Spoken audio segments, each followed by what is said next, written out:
Good morning বন্ধুরা, কেমন আছো তোমরা সবাই? আশা করি খুব ভালো আছো। আর আমিও বেশ ভালোই আছি। মনিকাস ডেলি ব্লগে তোমাদের সবাইকে স্বাগত। বহু দিন হয়ে গেছে আমি কিন্তু কোনো ব্লগ দিই না, তো আজকে ইচ্ছা হলো যে তোমাদেরকে একটা ব্লগ দিই।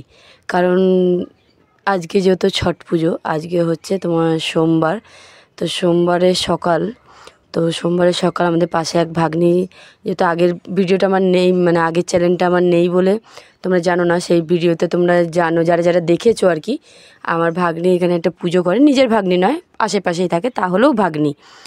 তো ওদের ঘরে যেহেতু ও ছট পুজো করে ভাগ্নি, তো সেইখানেই আর কি ও বলেছিল যে মামি ঘরে রান্নাবান্না করো না, তোমরা এখানেই সবাই মিলে রান্নাবান্না করো, খাওয়া দাও, আর আমাদেরও এই প্রসাদ টোসাদ বানাতেও একটু সাহায্য হয়ে যায়। তা না ঠিক আছে তাহলে, তো দিয়ে ঘরের রান্নাবান্না করতে দেয়নি ও। আমি রিবুকে সাধারণত স্কুল থেকে নিয়ে এসে, আজকেই স্কুল খুলেছে সোমবার, তো রিবুকে স্কুল থেকে নিয়ে এসে আমি চলে এসেছি এখানে কাটাকুটি করতে। তো আজকে রান্না কি হবে? রান্না হবে হচ্ছে গিয়ে আলু সোয়াবিনের একটা কষা মতো হবে, মানে গ্রেভি টাইপের, তার সাথে হবে ডাল আর হবে ভাত। তো এখানে সবটাই জোগাড় করা মানে হয়ে গেছে, শুধু তরকারিটা হলেই হয়ে যাবে। তো দেখো তোমাদেরকে দেখাই, তরকারিটা ওখানে একটা দিদি করছে, আর এই যে এখানে ভাত হয়ে গেছে, তার সাথে দেখো এই যে ডাল রয়েছে। এটা কিসের ডাল আমি ঠিক ভুলে গেছি, ছোলার ডাল তো না, এটা কি একটা ডাল যেন। তো যাই হোক, এখানে ঠেকুয়া বানাবে বলে কিছুটা জোগাড় করে রাখা হয়েছে। এই ঘরটার পরিষ্কার করে সব কাটাকুটি করে ঘরটা পরিষ্কার করে দেওয়া হয়েছিল। তারপরে এরা সবাই ওই আর কি ছাপ দিচ্ছিল, আর আমি হচ্ছে গিয়ে বসে বসে ভাজছিলাম। তো সবাই মিলেই দেখো, যে কোনো কাজ ভাগ করে নিলে তো বেশ ভালোই লাগে, তাই না? তো সবাই মিলে করলে কাজটাও ভালো হয়, আর এখানে ভালোও লাগে, সবাই মিলে একটা আনন্দ হয়। তা আমাকে যেন আমার মা ভীষণ আমার উপরে রাগ করে আছে।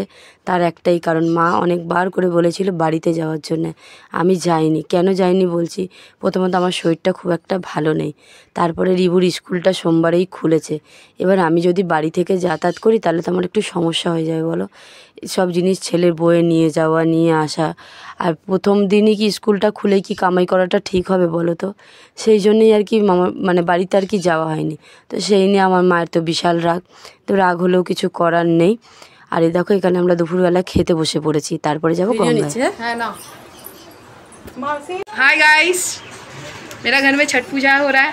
आप लोग सबको ही आइए, सबको ही प्रसादी लेके जाइए।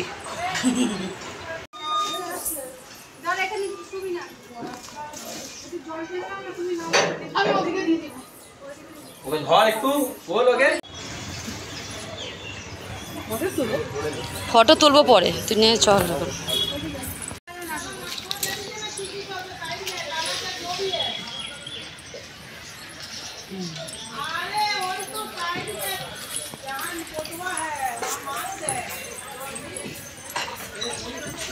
ভাগ্নি গন্ডি কাটছে। ভাগ্নি যেহেতু ছট পুজো করে, এটা হচ্ছে ভাগ্নি পাশেই থাকে, তো সেই ভাগ্নির পুজোতেই আজকে আমরা সবাই রয়েছি। আর আমি শাড়ি পরেছি, কেমন লাগছে বললো, তাও আবার হিন্দি শাড়ি।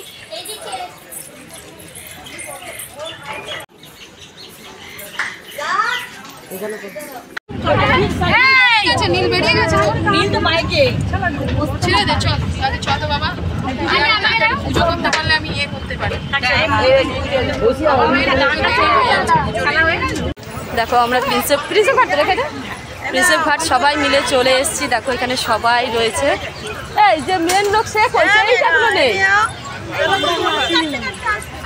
বন্দি কাটতে কাটতে আসছে, পেছনে রয়েছে। আমরা আগে আগে বেরিয়েছি, আজকে অনেকটাই ফাঁকা রয়েছে, কারণ এদের কি অন্য একটা কি পুজো হয়, যার জন্য একটু তাড়াতাড়ি এসেছি আমরা। এখনো খুব একটা ভিড় হয়নি, তাই না? ভালো পাওয়া যাবে, ভিড়টাও কম হয়েছে। এই দেখো ব্রিজ, পুরো রোদ।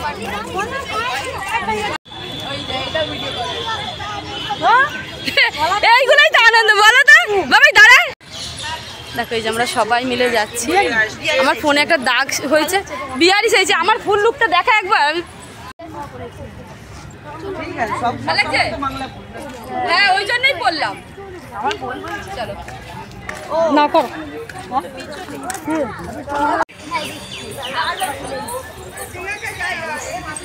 চন্দ্র বুঝো বুঝো এইটাই বলছি, এইটাই বলছি। তো চলো দেখো আমরা গঙ্গায় ঠিক সামনেটা চলে এসেছি, ঘাটের ঠিক সামনেটা। তো এইখানে আমাদের জায়গাটা নেওয়া হয়েছে, কারণ এই যে গামছা মাথায় ওইটা হচ্ছে ভাগ্নির ভাই, ওর না মা বাবা নেই জানো তো, আর এটা হচ্ছে ওর মাসি। তো দুজনেই উপোস করেছে মাসি ভাগ্নিতে। তো ওইটা হচ্ছে হিসাব মতো সম্পর্কে আমার ননদ হয়, আর এটা হচ্ছে ননদের মেয়ে, মানে ওর মা তো মারা গেছে আর কি, এটা হচ্ছে আর এক ননদ মানে ওর মায়েরই বোন। তো সেই জন্য মাসি ভাগ্নি প্রত্যেকবারই করে, আগে করতো ওর মা আর ওর মাসি করতো, তারপরে এখন করে ও। তো ভালোই লাগে বেশ, কিন্তু একটা মন খারাপ লাগে কারণ ওর মা করতো তখন অবশ্য আমি কোনোদিন এখানে থাকতাম না।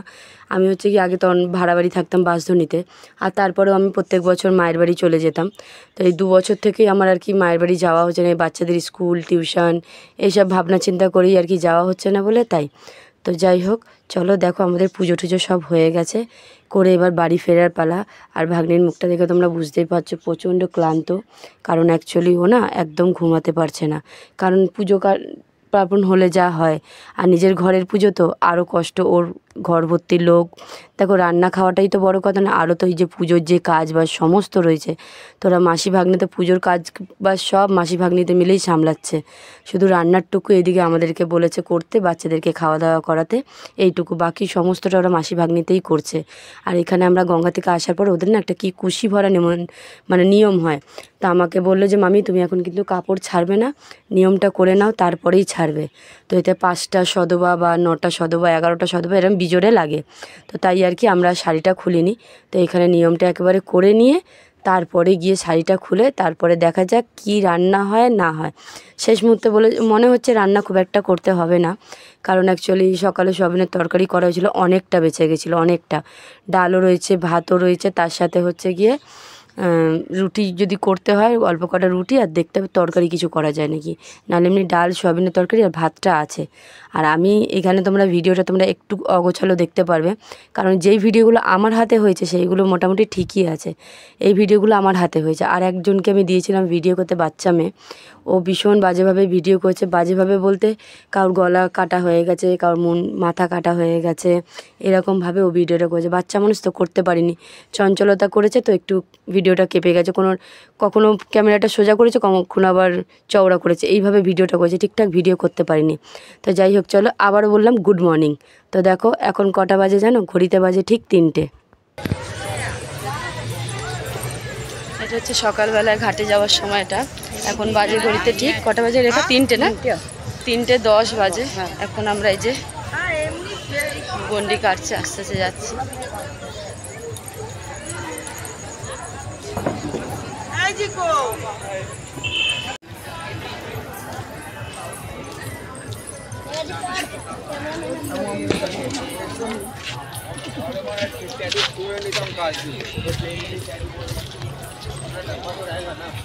দেখ আমার দেখে দেখে করছে, দেখ দেখ আমি যা করছি ও তাই করছে। না আমি তুই পেছন দিকে উল্টে যাবি দেখবি। হ্যাঁ ফুচকা খাবি, আঙ্কেল জিজ্ঞেস করছে।